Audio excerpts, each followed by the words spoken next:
Hi guys, this is Checho Santos and welcome back to my vlogs. So yan, today is our day 2 of our Taichung, Taiwan trip. So for today, actually, nag-book kami ng tours sa Klook. So today we'll be going to Alishan. So isa ito actually if not the main reason kung bakit we decided to go to Taichung. So actually, quick story time lang. Ang initial plan talaga namin is pumunta ulit sa Taipei kasi nagustuhan talaga namin yung Taipei. When we went there, I believe 2 years ago, noong 2023, nagustuhan talaga namin yung food trip, yung city itself, na para siyang relaxing trip. But syempre naisip namin na siguro ito na yung chance para ma-explore naman natin yung ibang parts ng Taiwan. So naisip ko talaga is, why not go to Taichung? Yan. So second is, nakita ko sa mga vlogs, sa ibang travel vlogs or mga TikTok, kung gaano talaga kaganda yung Alishan National Forest. Yan. So yung Alishan is actually part of malapit siya sa Chiayi region dito sa May Taipei. So I believe based on the estimate ng tour, it would take around 3 hours from Taichung. Ayun, so kaya talaga na yung mga tours na available sa Klook, mapapansin nyo, wala kang makikita na tours na galing sa Taipei. Kasi sobrang tagal at layo if magagaling ka pa ng Taipei going to Alishan. Ayun. So interesting facts about that is, di ba ngayon summer, so roughly naglalaro sa 35 degrees, I believe, yung weather. So relatively hot dito sa Taichung kasi summer naman talaga. But isipin nyo, para tong Baguio, na dahil sa elevation niya, dahil sa natural rainforest terrain niya, is relatively cool pa rin siya even in summer. So nag-message siya sa akin yung tour guide namin yesterday. Ang estimate daw is, ang pinaka-coolest daw ng temperature is around 12 to around 22. So mapapansin mo, sobrang cool nun. So imagine if winter time dito sa Taiwan. So siguro aabot na doon ng mga 0 degrees. Ito yung actually day na nire-really look forward ko mapuntahan. And hopefully ma-enjoy natin. Alam ko maraming lakaran. So warning lang talaga sa yun nga, sa mga disabled or PWD or mga seniors, na kung pupunta kayo para dito, i-check niyo talaga kung kakayanin. Ako naman tingin ko kahit medyo mataba tayo, tingin natin kaya naman natin. May ilalaban natin. Kasi sobra talagang nilook forward ko yung pagpunta dito. Ayun lang. So time check, it's already 7 o'clock. So ang call time namin and ang meet up point namin is at 8 o'clock AM sa May Taichung High Speed Rail Station. So ang estimate ko, it would take around 30 minutes na Uber. So yun din yung dapat i-account nyo when it comes to yung meeting point. Kasi dito, tingin ko yung experience ko so far, kahit gusto namin mag-bus or mag-take ng public transportation, hindi siya ganun ka-consistent. Yung mga waiting time in between yung mga bus routes, ay yung mga bus na parating or yung mga bus routes, hindi talaga siya consistent. Kaya, pag may, okay lang siguro kung wala naman kayong specific time, but if katulad nito na talagang strict sa time, kasi iwanan talaga kayo ng tours kapag wala kayo doon ng 8 AM. So siguro mag-account na lang talaga kayo. Kami gumising talaga kami ng 5 AM to prepare para lang ma-meet itong meet-up time na to. So ayun, now we will go to the Taichung HSR station. So see you guys later!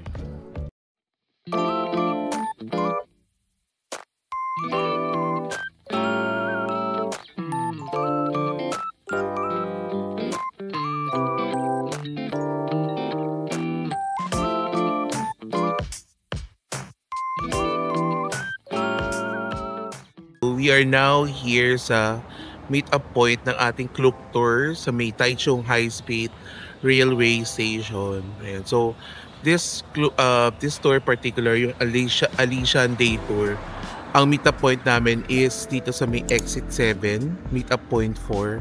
So, kung galing din kayo ng Taipei and magka-cab kayo, nandito rin actually yung mga taxi stand. So, tsaka yung mga ride-hailing apps such as Uber, dito kayo dapat pumunta. So, yun, we're just waiting na ma-assemble yung tour group. Maganda naman dito sa Taichung HSR station. Sobrang daming food spot. So in terms of coffee, may Starbucks. Tapos in terms of yung mga water or mga food, meron ding 7-Eleven and Family Mart. So pwede naman na kung hindi na kayo makakapag-breakfast sa hotel nyo, punta na lang kayo dito earlier para yun, pwede naman kayo mag-breakfast kung may spare time. Really excited dito sa ating tour today. Ayan. So hopefully maganda din yung weather, mag-cooperate. Wag umulan, wag masyado, and mas fair yung weather kasi honestly sobrang yun nga, sabi ko nga mga nasa 37 degrees ngayon dito sa Taichung. So yun, Pilipinas level talaga pag summer. Yun. So yun, rest lang kami and see you guys later.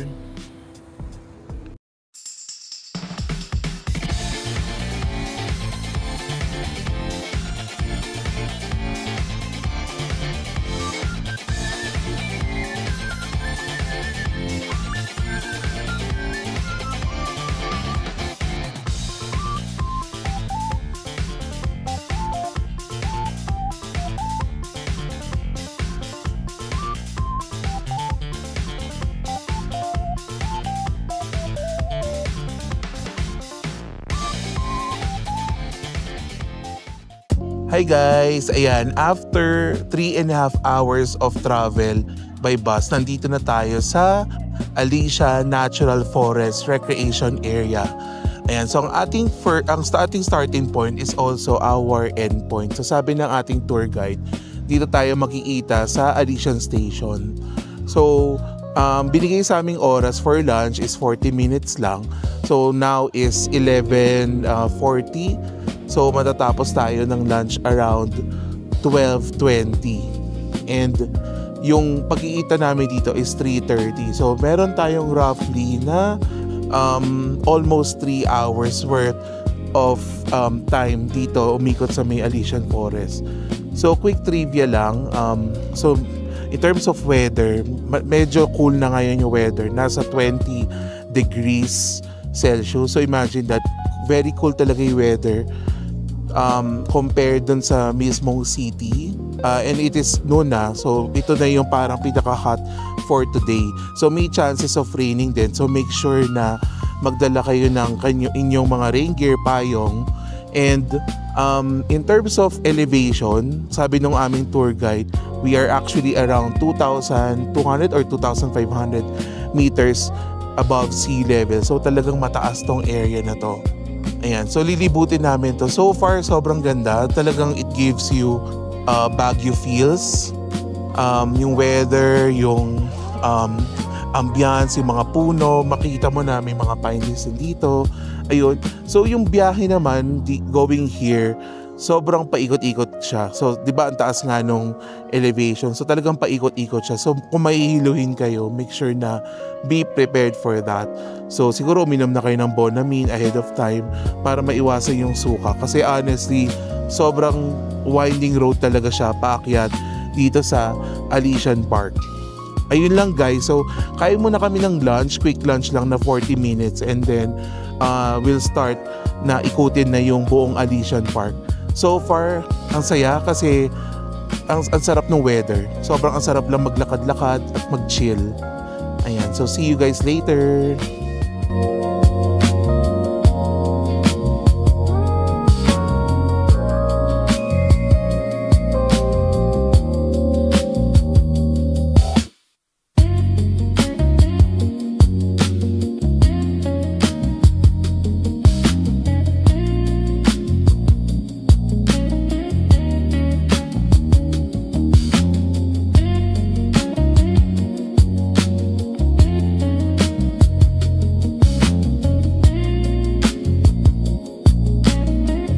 Guys, nandito na kami sa start ng trail. Kasama namin tour guide. Ayan. So medyo mababa pa to. Pero ayan, sabi ng tour guide namin, it would take 2 to 3 kilometers yung buong trail. Guys, ayan. So midway na tayo. As in, sobrang nakakapagod. So nandito tayo sa may Cherry Blossom Skywalk. Another picture spot. So I think this is a cherry blossom spot kapag spring. Tignan nyo, ang ganda oh. Tapos sa dulo merong parang pagoda na pwede nyo picturean. Ayan, nandito na tayo sa may shopping station naman. So few steps from sa pinanggalingan natin skywalk. Dito bale tayo sasakay ng train pabalik mismo sa Alishan Station. Ayan guys, so tingnan nyo. Sobrang vibe nung feel. Talagang old trains talaga siya.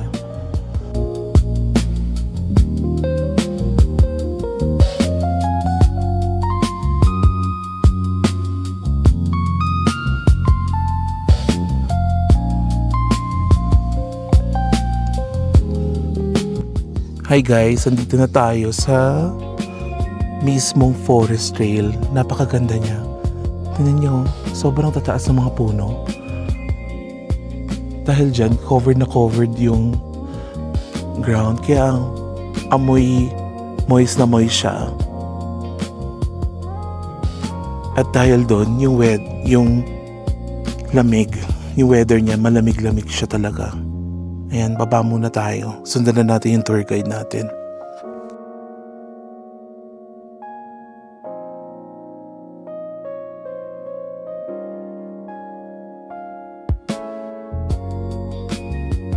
Guys, tingnan nyo. Sobrang ganda dito.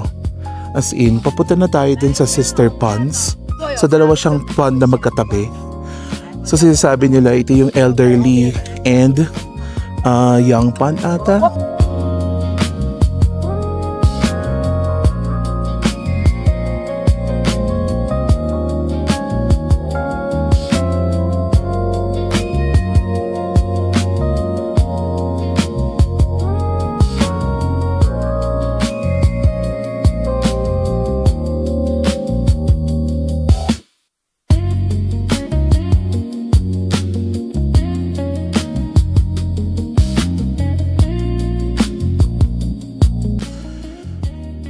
Yan. So this is the younger sister pond. Ayan. So this is the elder sister pond. Ayan. So obviously mas malaki siya. And katabi siya no younger sister pond. Ganda ng kulay niya. Green na green. Pero hindi ko sure kung dahil ba sa algae yan or not.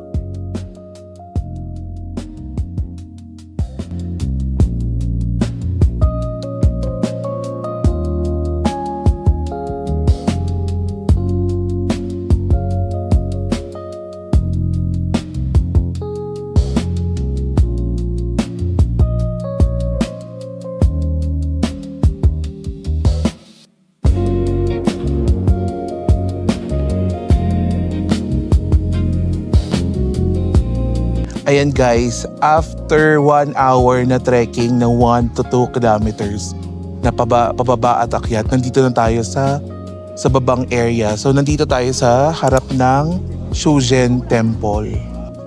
Grabe, sobrang... So mapapansin nyo, napakita ko na lang sa inyo siguro yung mga reels kasi sobrang hirap din talaga magsalita dahil akyat baba yung trail. Pero kahit pa man, masasabi natin kinaya natin and sobrang enjoy naman talaga nitong Alishan. Sobrang ganda.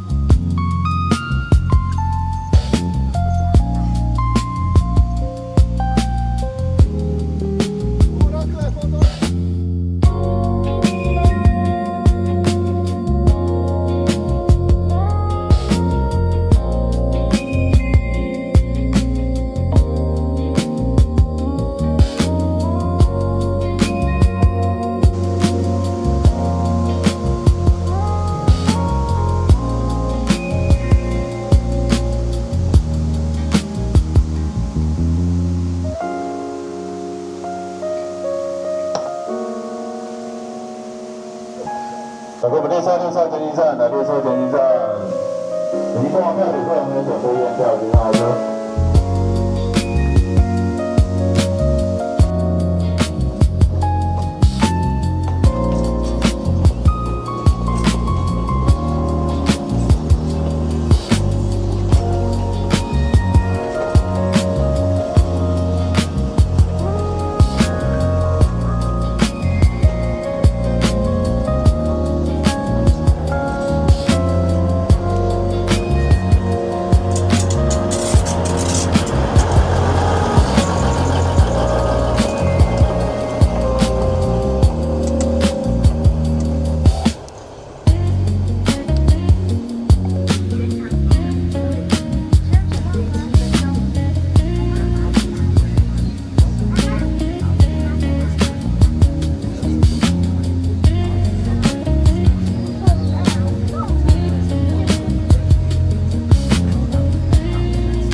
So, ayun, done na tayo mag-freshen up dito sa ating hotel. Done na rin tayo sa ating dinner. Ayun, so gusto ko lang actually mag-take ng time today to end this day na i-describe yung overall experience natin. Kasi kung mapapansin nyo, for sure, yung vlog na to, it's more on papakita ko lang talaga yung mga videos na nakuhanan ko. So, I'll describe that later kung bakit ganon. Ayun, so siguro first off, ano muna yung positives, right? Ano ba yung nagustuhan natin? Sobrang masasabi kong magical siya kasi never pa akong naka-experience na merong isang lugar na sobrang preserve talaga yung nature, na makikita mo yung mga puno na para kang lang naglalakad sa gitna ng puno, na of course may mga walkway, may trail, pero the way they have done it, sobrang seamless yung integration with nature. Kaya naman tayo, fortunate enough na ma-experience natin yun na kumbaga hindi naman siya yung talagang hiking na sa rough road. Kasi may mga trails naman, may mga semento, may mga walkways. So, grabe lang yung experience, especially yung, alam mo, para ka nasa pelikula, pwedeng horror actually na pelikula, and makikita mo paano na-preserve yung nature na yun, na ang tataas ng puno, tapos makikita mo na doon, nandun yung parang mga oldest trees na ever recorded dito sa Taiwan. So, sobrang gandang experience siya all in all, and I would say na worth it siya. Tingin ko, if you are interested to go to Alishan, siguro kailangan prepared kayo, right?